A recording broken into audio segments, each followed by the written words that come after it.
Happy Friday, everyone. If you've been in the DC area, you know it has been hot. We finally have a little bit of a break from the heat wave.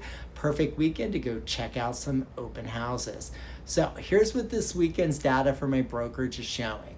Competition is surging. 61% of new contracts had multiple offers. That's up 50% from last week.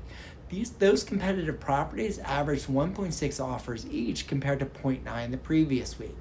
Buyers want more protection though. Last week, half it waived inspections.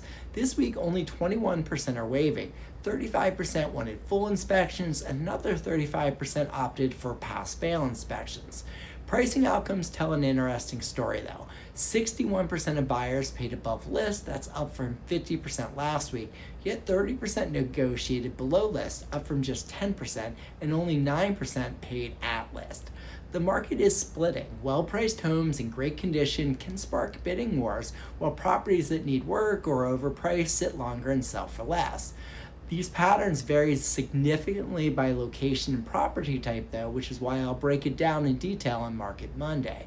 Got questions? Call 301-564-3058. Remember, I'm here to help you love where you live. Have a spectacular weekend.